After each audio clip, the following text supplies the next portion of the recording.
Welcome everyone to the webinar of Restoring Maxillary Anterior Teeth. It's more than making pretty teeth. For those of you that don't know me, I have a private practice of prosthodontics in Irvine, California. I teach 5 different workshops at Spear Education, so I'm present about 90 days a year on campus at Spear. I have a dental laboratory along with Greg Kinzer, Aesthetics by Design in California. I've developed a lot of concepts and instrumentation, and I refer to that as restorative concepts, and I'm a consultant for Brasseler USA. I will show a few things later in the program that I've developed, but I'm not compensated for the sale of any product. So I think most of us in private practice, restorative dentistry in particular, are dealing with patients that would love to have a nice, beautiful aesthetic outcome as these 2 central incisor trauma fractured these teeth. They required endodontic treatment, and then I restored these 2 teeth. So aesthetics drives the outcome. We know and appreciate that. In our concepts of prosthodontic thinking in our treatment planning process, we always start with this progression. In today's world, for us here at Spear, we're thinking of airway-driven or airway-directed treatment outcomes. Then we look at aesthetics, function, structure, and biology. When we treat, we typically go in reverse order, although airway is always the major health issue that we address first.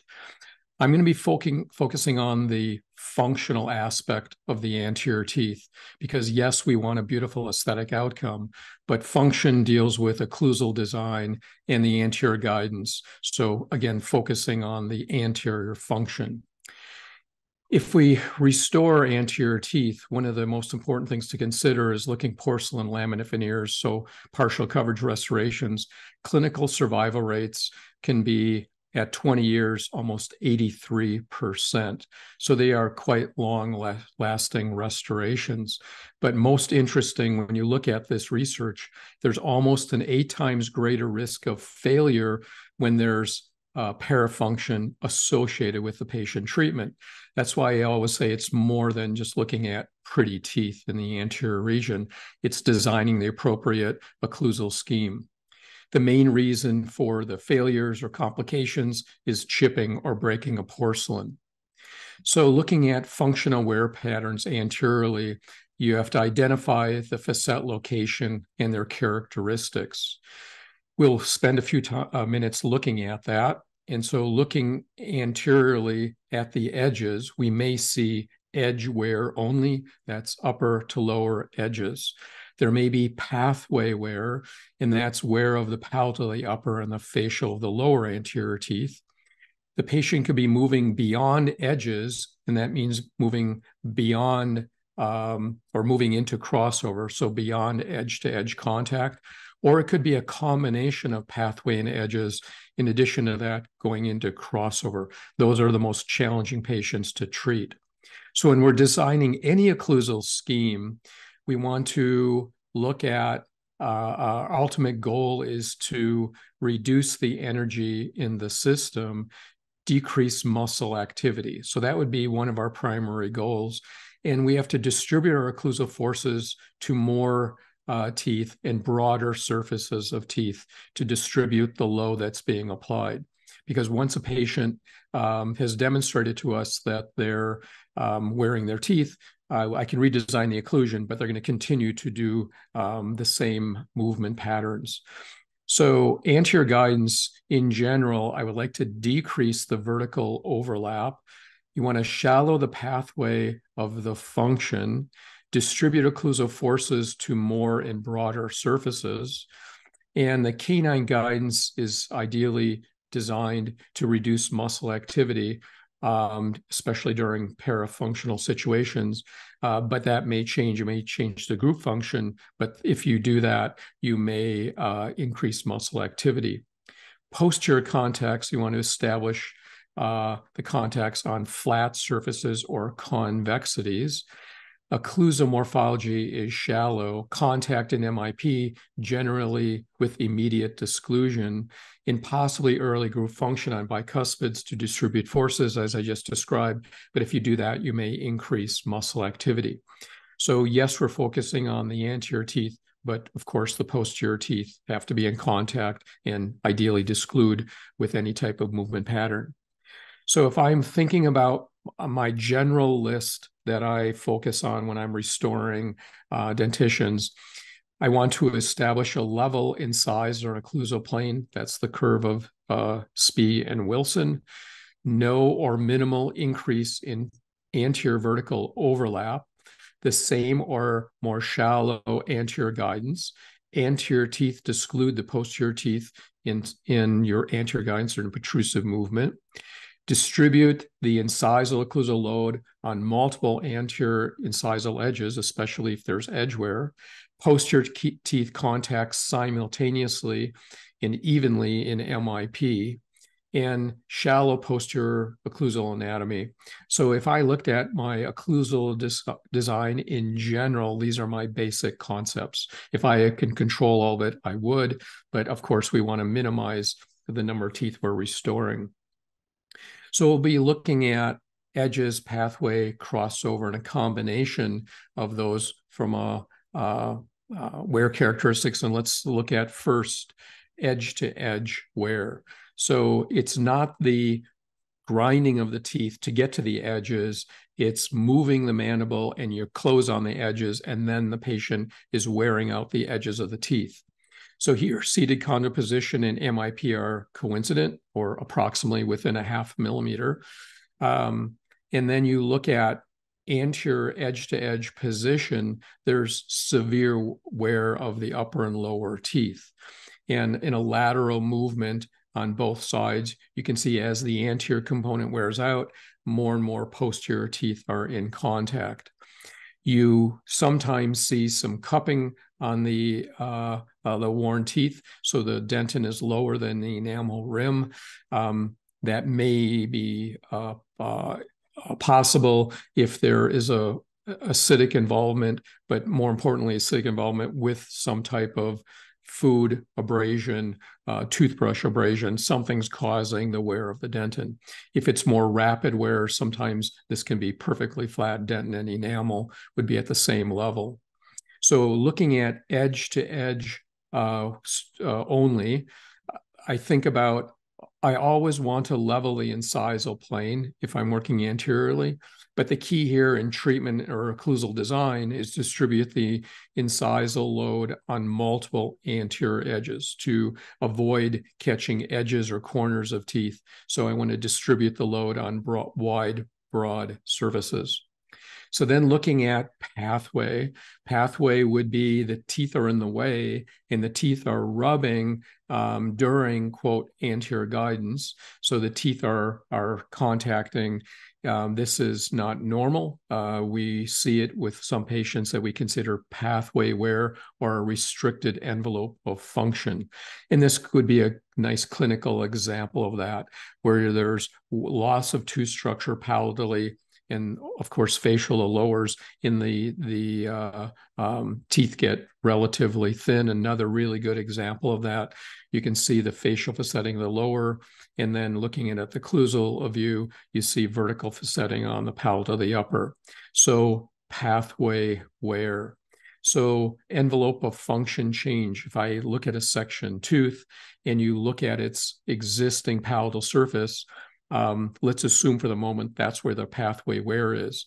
So if I want to design the occlusion, I'll come back to this a little bit later, you want to create more freedom, and that may mean moving the incisal edge further forward facially as one example. And then you get involved in restoration of the teeth or an equilibration. So if the teeth are restored or orthodontically moved in that position, that allows you to change the angle of disclusion to make it more shallow. And here indicating that if the teeth were restored with veneers, the preparation finish line is carried onto the palatal aspect to make the form changes in the new restoration. So moving the incisal edge forward, creating restorative space, and you're decreasing the angle of disclusion.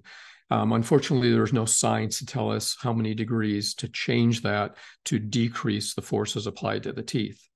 So this is another visual of what that might look like with a restoration in blue, incisal overlap. And with that incisal overlap, actually you can increase resistant form of the restoration as well. So you're engaging the palatal aspect. So with pathway wear, again, looking at my list, leveling the incisal occlusal plane, of course, is always considered. I want to have shallow anterior guidance or more horizontal freedom. So I was just giving you an example of moving the tooth forward, let's say with a restorative form, to gain more freedom in the anterior guidance. So when you design that, of course, the patient still may have contact there, so the anterior teeth disclude the posterior teeth in a protrusive movement. So then looking at crossover, it's not necessarily grinding to the edges and moving there. The patient may just open and close into a crossover position, and that means you're getting facetting on the facial of the upper anterior teeth and the lingual of lower teeth, or notching that I'll show you in this case.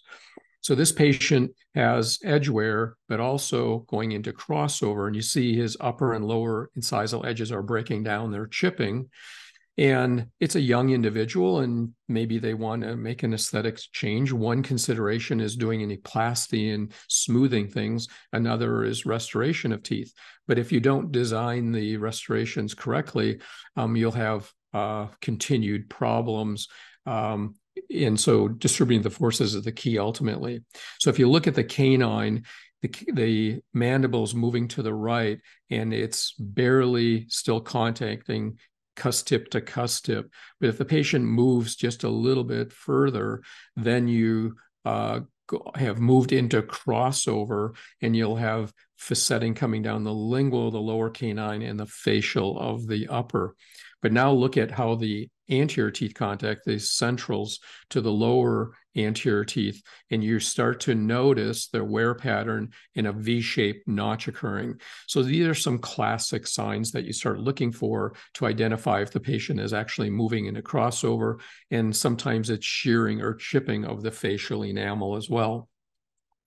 So looking at the list, considering crossover, leveling the incisal plane, same or shallow anterior guidance, distribute the incisal or occlusal load on multiple anterior edges, and then trying to incorporate maintaining those contacts in an extreme movement into the crossover position. You don't want the patient to slide off the canine and land on the anterior teeth. You want to maintain an even load from canine to the anterior teeth.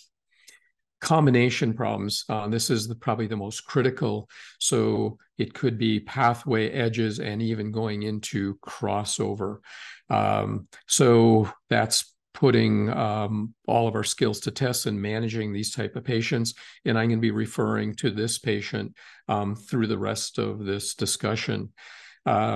So we look at the cast and we can see very specifically the wear patterns. So in combination cases, now we're leveling the incisal plane. There's no increase in the anterior vertical overlap. We don't want to deepen the bite. We want to shallow the anterior guidance or more horizontal freedom.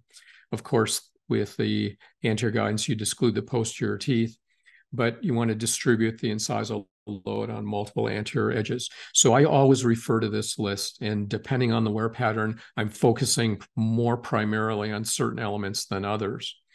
So this is the young gentleman. He's in his 40s. And if you look at him in profile in particular, he's deficient in both the maxilla and mandible. So when I get to the planning aspects, ideally, this patient should undergo orthognathic surgery and orthodontic treatment. Now planning the case aesthetically, you see minimal, almost no tooth structure and repose, maximum smile. So in our aesthetic planning to determine how you're going to treat this patient, we look at and identify the current incisal edge positions, and those white lines are indicating where the upper incisal edges actually are. And then if I plan using our templates, positioning the edges to slightly expose the upper anterior teeth in repose. Maximum smile, and this is the key, trying to get maximum movement to the upper lip. If you notice on the right side, canine, lateral, distal to central, the incisal plane is actually reasonable or quite good, where his favorite wear movement is on his left side. So now those teeth are significantly shorter. So setting up the case aesthetically. When I take my photographic series, one of my favorite photos is retracted portrait, because now I have the patient in a posturally correct head position to communicate the most accurate information with now the lips retracted. When I plan my cases, I duplicate the image, superimpose them on top of each other. Now that the yellow box indicates the cropped image, and then I magnify those. So I know those images, the smile and the intraoral image, relate 100% to a posturally correct head position, so I can get my most accurate planning. When I take my intraoral close-ups, my goal then is to copy the best I can the alignment of the camera relative to the teeth and the face. So these are all intraoral photos based on the posturally correct head position. MIP, which is in essence coincident to a seated counter position. Again, maybe 1/10 of a millimeter, 2 slides, so almost identical. I check that with a leaf gauge. And now you start identifying the incisal planes are irregular. When the patient is, I'll say, moving forward, you can now start to see how the facets begin to align. In a lateral protrusive movement, you can see how the teeth are facetting each other or wearing each other. In pure lateral movements, the cuspids are contacting, and sometimes the laterals contacting the lower lateral incisor. So I'm analyzing occlusally what's happening clinically. You'll notice in the photos that the central incisors are retroclined. In fact, all the upper anteriors are retroclined. He's maxillary deficient, as well as the teeth are retroclined. Lower anteriors are crowded. He does have spacing between all his teeth as well. So you can imagine this patient coming to you for, I'll say, aesthetic changes, closing spaces, in making the edges in better alignment. So they're desiring an aesthetic or cosmetic change, but it's just not a matter of making pretty teeth. I've got to now consider the wear characteristics.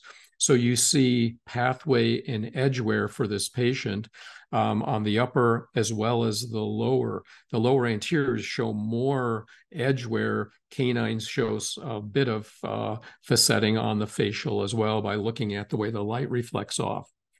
Draw relations, because you need to mount the casts on articulator to analyze the occlusion. An aesthetically corrected face bow based on a posturally correct head position. Also analyze the interpupillary line. So the red line, dotted lines now show you the incisal plane and the ideal location of the midline being perpendicular to that. So when I mount the maxillary cast with this aesthetic face bow, I'm trying to transfer all the details as if I had the patient's head sitting on the tabletop. So it gives the side-to-side cant or any discrepancies that might be visualized clinically, but it also gives the AP cant, the occlusal plane. The posterior is typically, let's say, 2 to 5 degrees canted from a horizontal. So I need to capture all that information for planning cases and then, of course, for treatment.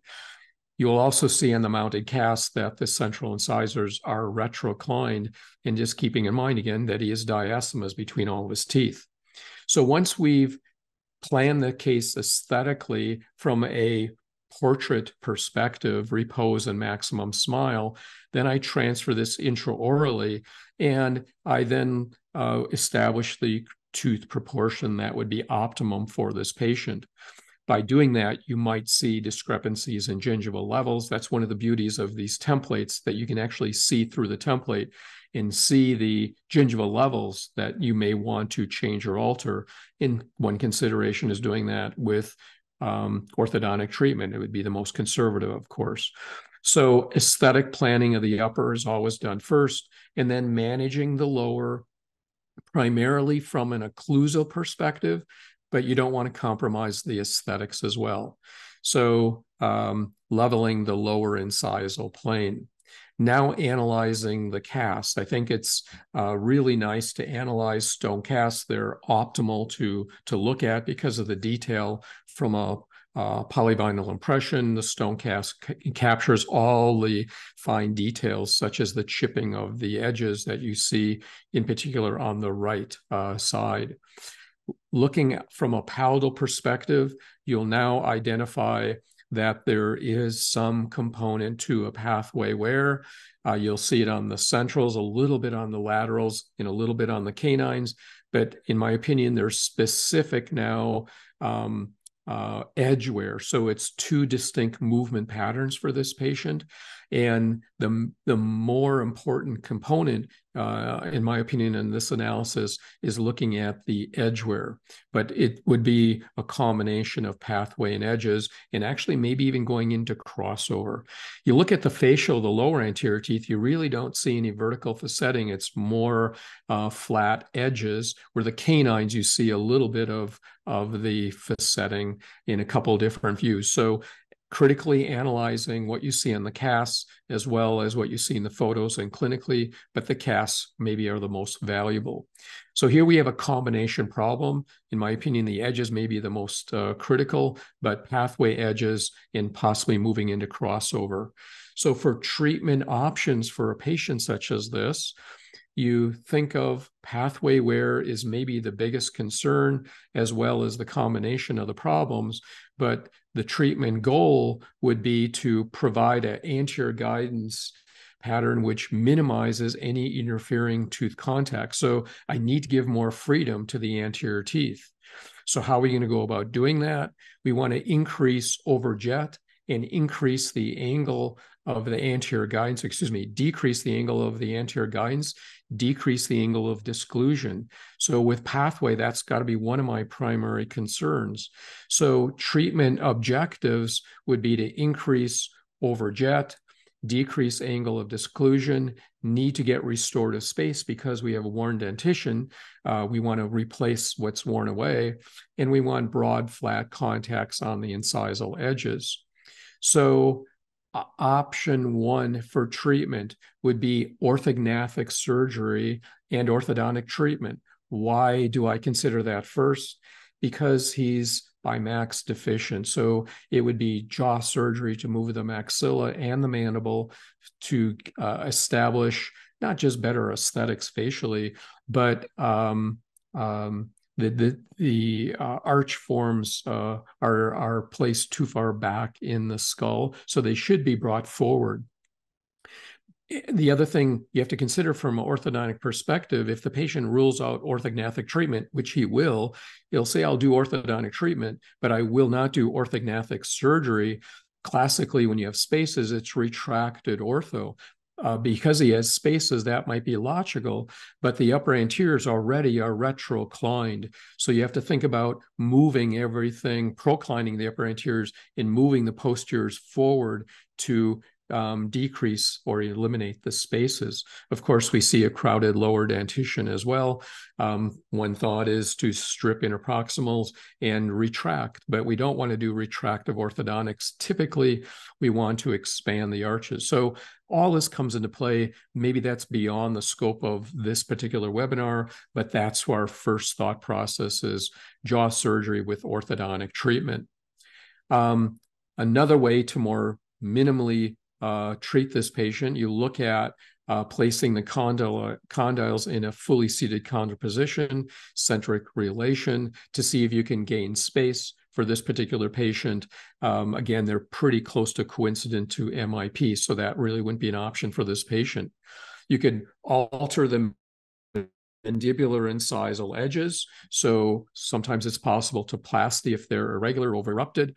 So that's always on the table. You can open the vertical dimension of occlusion to accomplish the goals of the case, but that means you have to restore an equivalent of one arch arch, which would be way more invasive dentistry because he's got virgin posterior teeth. There's it's one option I wouldn't consider for this patient, and then a combination of the treatment options. That's typically the case. Optimally is a combination.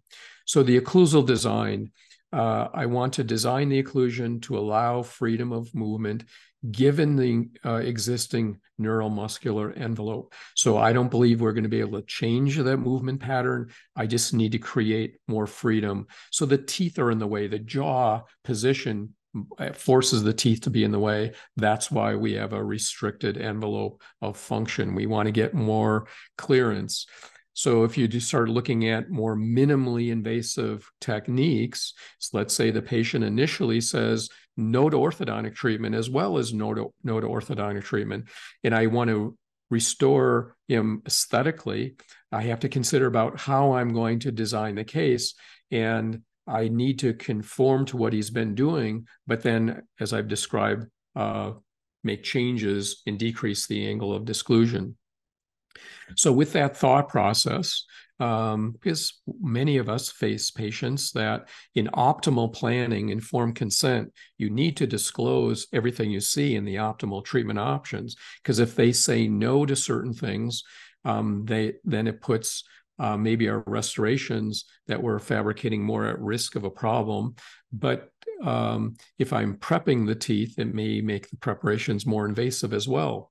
So in this case, I'm considering a diagnostic wax-up, which would be an additive technique only. So facially, we're going to add length of the teeth for aesthetics, so establishing upper incisal edge position first, changing the facial position as well, because the teeth were retroclined. Now I'm uprighting them, so they're the facial aspect is approximately perpendicular to the occlusal plane. So I'm bringing the facial forward. That allows me to bring the incisal edge forward. So rather than orthodontically moving him in that position, now I'm going to be doing it restoratively. From this view, you can see the centrals have been waxed. And you can see the current incisal table is left behind, so to speak.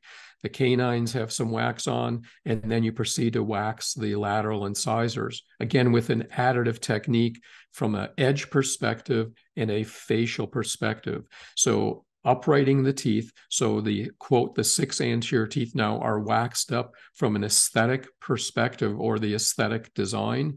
The edges is the key, and then the facial contour and position, of course, is a key for this patient as well. Then you look at a couple different views, and you start then considering the occlusal scheme and the occlusal design. So now you should have a checklist to provide your technician as far as recontouring a teeth, and that means adjusting the opposing teeth to optimize to the newly established aesthetics edge position of the upper teeth. So here the green line shows a horizontal line. Before adjusting the lower edges, they're irregular, where on the right-hand side, the lower edges have been adjusted or flattened to allow the patient to move on the edges. So next, you look at the anterior guidance. We want to change the anterior guidance. We want to decrease the angle of disclusion. Not too often do I ever want to increase the angle of disclusion. So this is one critical case. I'm trying to give more freedom to the movement pattern. So here, the way it's been waxed, you see now the original incisal edges that were present, and now the red circles indicate where, using a burr, a plasty of the stone cast is now reductive. So it's creating a smooth transition from the lingual surface to the incisal edge. On the centrals, you can see where the lower incisal edges were contacting. And then as you reduce the lingual of the central incisors, you're going to give more freedom in that movement pattern. So you'll be decreasing the angle of disclusion. One option for treating patients like this is to make a custom incisal guide table. So you copy what was originally there, and then you decrease it. but I'm using this as an example because you can clearly visualize how those changes will accomplish the decreasing of the guidance. So the red lines show the original facets and how you want to then do the plasty to allow the original contact to glide forward to the new edge, but you're decreasing that angle of disclusion. Same on the other side. You have the existing incisal where the new incisal edge position, you plasty the stone cast here, or ultimately the tooth structure intraorally to allow a decreased angle of disclusion. So one option, if your goal ultimately is to do indirect restorations, is to go into trial therapy to test out all of this, and first doing direct composite restorations, or if you have a value-based patient, someone that can't afford more extensive dentistry, and you want to consider doing this with direct composite, this is what I'm going to show you as an option. So after you do the direct composites, the upper anterior teeth, then you adjust the palatal of the uppers, as I was just describing, and the edges of the lower, and possibly a little bit on the facial, the lower as well. To give the patient an idea of what you hope to do, I'm sure you're all familiar with doing a motivational mock-up. Meunier and Gorel have talked about this over the years. And it's a very effective way if you go through some type of traditional wax up or a digital smile design, and you print out a model, and then you make something, a copyplast or silicone, to transfer this intraorally, and you can show the patient what aesthetic changes might be possible, but making them aware of the reduction on the palatal aspect is going to be more extensive or aggressive than it would be if we do orthodontic treatment. So one option is to make a palatal index from your diagnostic wax-up. And then you could do, if you planned on doing direct restorations as definitive treatment, you could use the palatal putty to make a palatal shell, and then do your layering of the composite to establish your aesthetics. So this can be accomplished if that index was made before you adjusted the stone cast. So if you want to take this approach, you have to either yourself or instruct the laboratory to make this index to fit onto that pre-adjusted stone model on the lingual. So an aesthetic option. If you're considering a value-based patient that can't afford even layering of composites, then you think of more efficient ways to do direct composites. Or if you just want to do trial therapy and test drive what you want to do with your definitive restorations, which would be indirect, such as veneers, you could air braid the teeth, etch the teeth, and then do one tooth at a time. So the bonding material has been applied using copyplast to form the composite, and you're forming the edges and the facial contour. Light cure through that, take the copyplast off, trim and shape the single tooth, pre-polish, develop a bit of a high sheen, so you're getting it close but not finished, so you can work on the upper four teeth by doing it with this technique. So it's a fast, efficient way to do trial therapy or to deal with value-based patients, and you're trying to be most efficient with your chair time.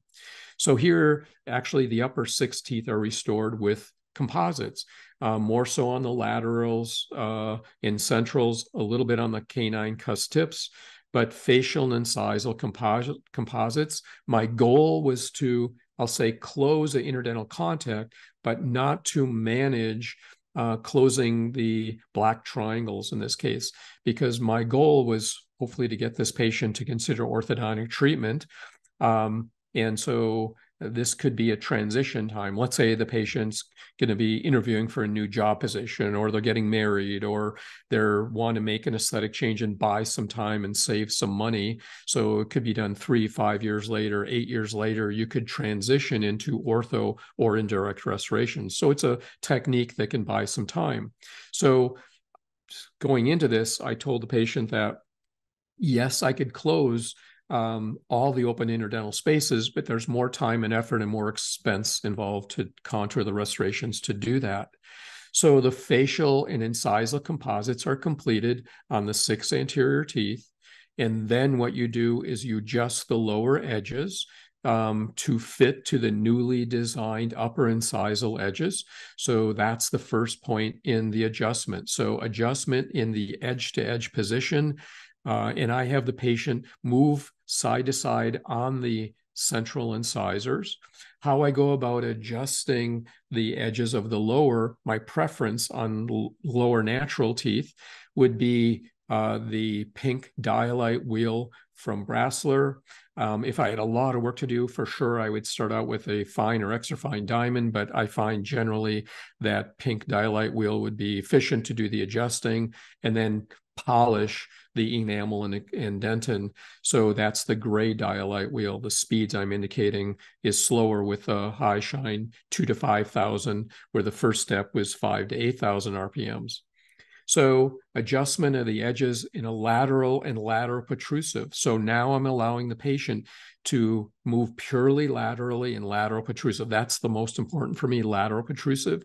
So again, I'm trying to distribute forces here on the canine and central incisor. So as the patient moves into, quote, crossover beyond canine to canine, the central is carrying the load. It doesn't fall onto the edges. So I'm distributing the forces as long as possible, and the same on the other movement. The lateral incisors, if they don't contact, I'm fine with that. If they have fleeting or very light contacts, that's fine. I just don't want the lateral incisors carrying the principal load.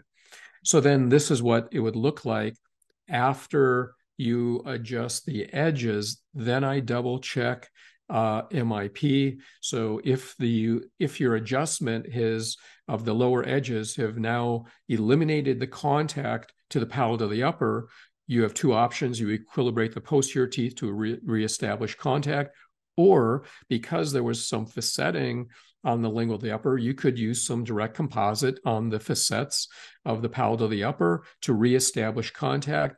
And then you do the plasty of the lingual surfaces to smooth out the anterior guidance, decrease the angle disclusion, as I shown you on the wax up. So sometimes it's easier to see and understand the wax up as opposed to what's happening clinically, but now we have smooth guidance that is decreased angle of disclusion.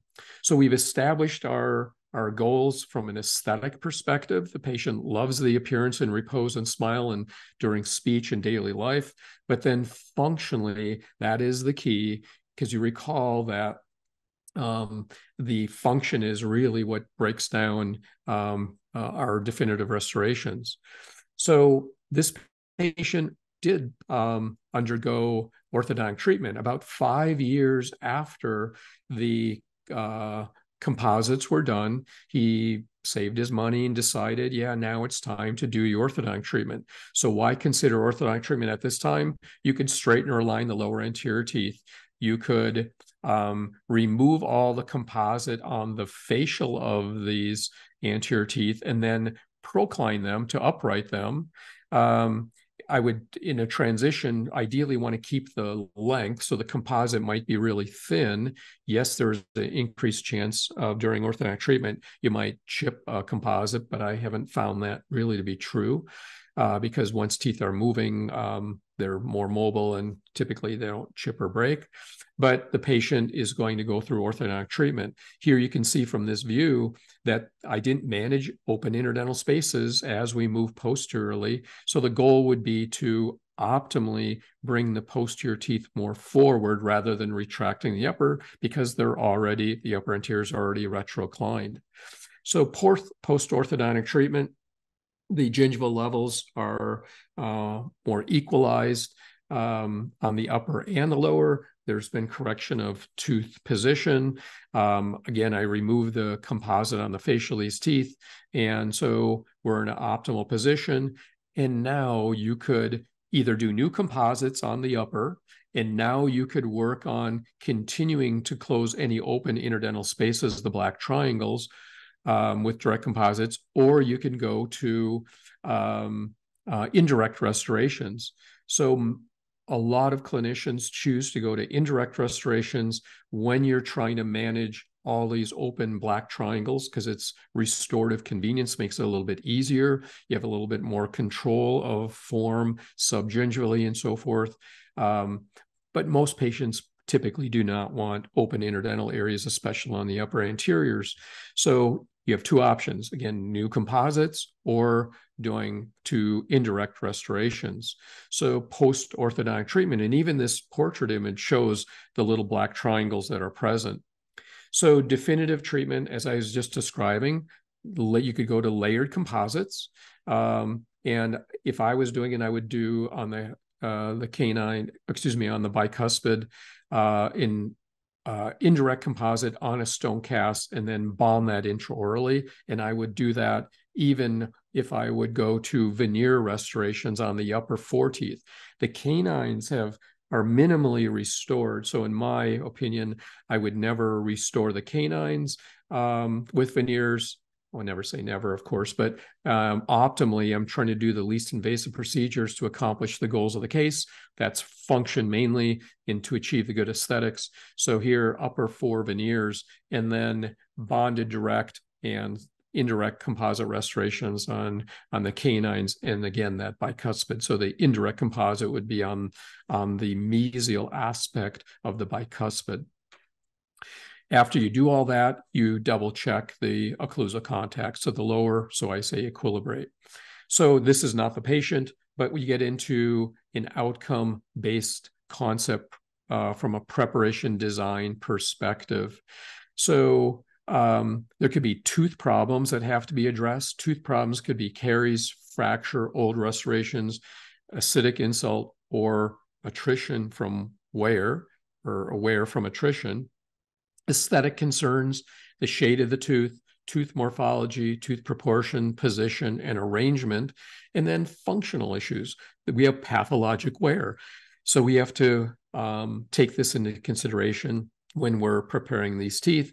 And for this patient, we have tooth problems, aesthetic concerns, and functional issues. We have a series of burrs that we can utilize to control a reduction, keeping in mind if we're going to veneer restorations, preservation of enamel is ultimately the key. The more enamel, the better. So at the CEJ, 3 to 4/10 of a millimeter enamel, 5 millimeters from the CEJ, 8/10 to a millimeter. As you approach the incisal edge, 1.1 to 1.3 millimeters, palatably 8/10 to a millimeter. So anterior veneers, this is Gorell and Coachman pooled some of their data, International Journal Perio and Restorative, published in 2013, 99% survival rate when preparation contained enamel, 94% survival rate with enamel only at the margins. They wrote a second paper on the same data pool of almost 600 veneers at 66 patients. 0% failure from debonding and microleakage when preparations were limited to enamel, 93% overall survival rate when over 80% of the prep was in enamel. Recently, we had Galip Gorell here at our annual summit meeting, and he referred to 50% of enamel. The point is, more enamel, the better, but we're finding, and I find in my history of doing veneers for almost 40 years now, that at times I have no facial enamel left. Ideally, for sure, an enamel rim to get the best seal, but they can be quite successful. So here, looking at mean follow-up period of 9 years, looking at the difference between feldspathic materials and glass ceramic veneers. Glass ceramic is stronger, more durable. Typically, Empress type materials 160 megapascals, lithium disilicate 500 megapascals strong, where feldspathic porcelains are 80 megapascals strong. So these numbers make sense. Higher survival rates with glass ceramic materials. And then you look at the main problems or complications are fracturing or chipping a porcelain. Again, maybe in this case, I don't know the people that did all the work, and I don't know the technicians. How well did they manage the occlusion? Maybe that was the problem. But again, chipping or breaking a porcelain typically is the problem. So then the facial depth when you do veneers is dictated by how many shade changes you want to create. So in my concepts, if I'm going to make 0 to 1 shade change, minimal reduction of 3/10, 5/10, 7/10, 100% in enamel. Conventional reduction, 1 to 2 shade changes, 5/10, 7/10, 9/10. Now in the more extensive or 2 to 3 shade changes, I need to reduce more off the tooth. That's where maybe start stripping the enamel off the facial tooth, but this is where I'd prefer to do more of an additive technique. And then you go through a series of sequential steps in preparation of the teeth. So one thing I mentioned that I do 5 different workshops for Spear. One of them in particular that addresses prepping of anterior and posterior teeth, as well as material selections and laboratory communication, is restorative design. So we have lots of workshops that get into the details. This webinar is to give us some salient points of things that we're thinking about, and we dive in deep. And so the 2 courses that I do, restorative design and anterior indirect restorative dentistry, address all of the things I'm discussing. And in fact, the anterior restorative dentistry course is going to be addressing the open interdental areas, the black triangles. So here are the preparations for this patient. You look like they're quite aggressive or extensive interdentally, but it's dictated based on solving the problems of an open interdental space. I need to move the finish line lingual or palatal to the contact in order to have ceramic erupting out of the gingival area, the sulcus area, to close the open interdental area. So that's why the preparation design extends as it does towards the lingual surface. So I can have a convex form erupting out of the sulcus, as well as a smooth transition from the contact to the tooth, so it can be cleaned most efficiently. Because I believe these veneers are going to be in these patients' mouth for 20, 30 years, and hopefully even longer. Again, if you manage the occlusion, 83% survival rate of veneers at 20 years. Provisionalization is based on, in this particular case, the transitional dentistry that was being done. You don't have to make any changes because all the work was done initially, and then the orthodontic treatment improved the alignment of the teeth. So during fabrication, most of you are not going to fabricate your anterior restorations, but some of you may choose to do this because you're milling in your office. Most of the time that's posteriorly, but some get involved anteriorly, and typically 2 appointments are needed to do something like this.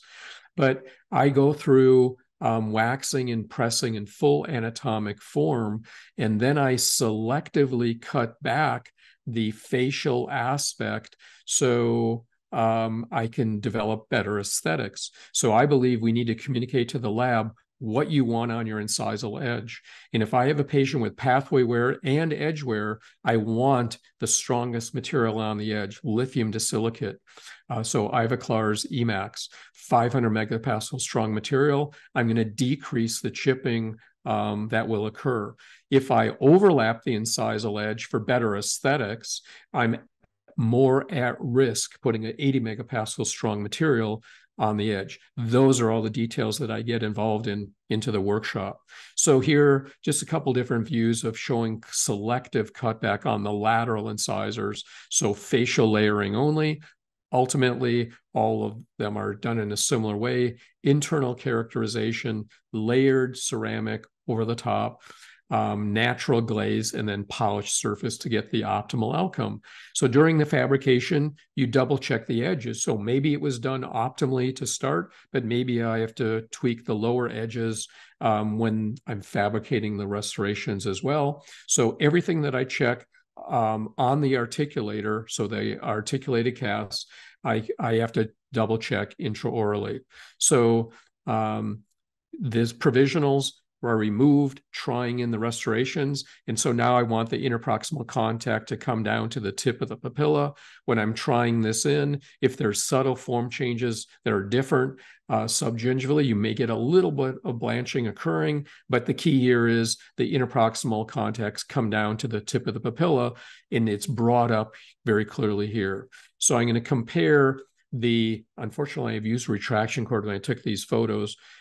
This is when I removed the provisionals on the left, and now you have a papilla tip, where the day that I prepped, the papilla was blunted because, one, there was an open interdental area, and anything that was supporting the soft tissue, I cut away in the prep. So the provisionalization is the key. Get into that in depth in the anterior indirect restorative dentistry course.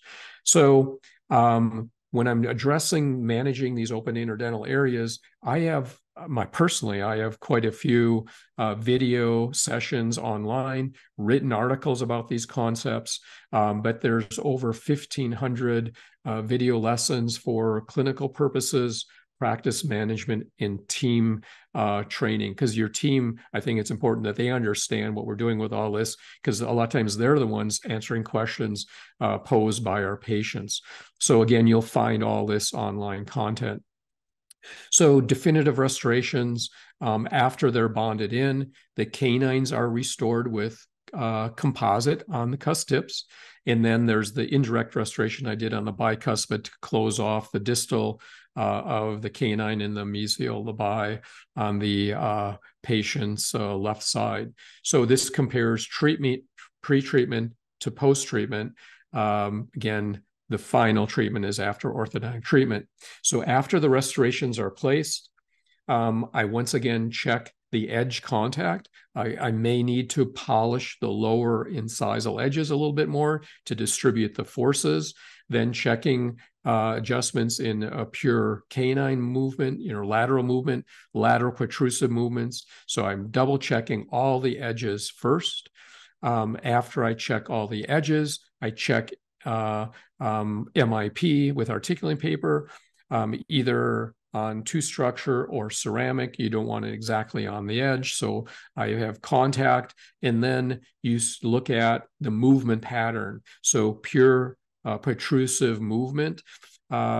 A little Vaseline on the articulating paper helps lift the ink off, and then lateral protrusive movements showing the contact. So I don't want any bumps in the road. I want smooth gliding movements anywhere where they can contact. But in an ideal situation, if I've decreased the angle of disclusion enough, what occurs is in anterior guidance is proprioception prevents the teeth from banging into each other or wearing. So the proprioception prevents the wear and allowing more freedom for the movement of the mandible.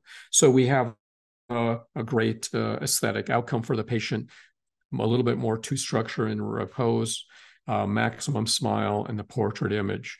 So 5 years post-treatment, knock on wood, and eventful at this point, but anytime you have patients with more extensive wear patterns, they're at higher risk of problems. So managing the occlusion is more important than making just pretty teeth. So that's why I emphasize you have restorative options, being more conservative, doing direct composite. You still have to manage the occlusion exactly the same way. Going to indirect restorations, managing the occlusion is ultimately the key to long-term success. So I have created about 5 to 6 minutes time that we could do a Q&A. So I'm going to stop sharing my screen, and I think Renell has a few words as well. So why do you see the wear on the central and laterals when you see also anterior guidance? So I was addressing that a little bit.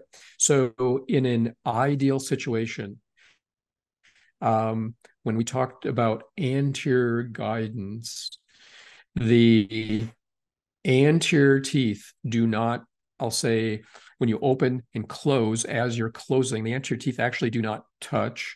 The proprioception keeps the teeth from banging into one another. And the anterior guidance is because of the proprioception, they don't wear.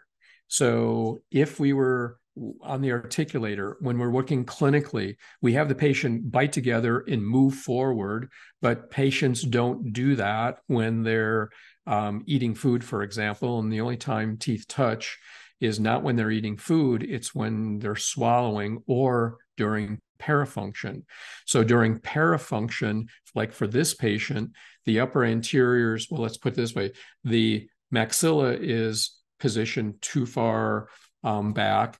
The anterior teeth are retroclined. So now we have a restricted anterior segment. So now the teeth are actually in the way. To optimally treat this patient, it's jaw surgery, orthodontic treatment to get the jaws and the teeth in the right position. And then we wouldn't see the wear. And so here, by avoiding that, or if the patient denies the surgery, we're trying to do procedures in a similar way to create more freedom so the teeth don't rub one another.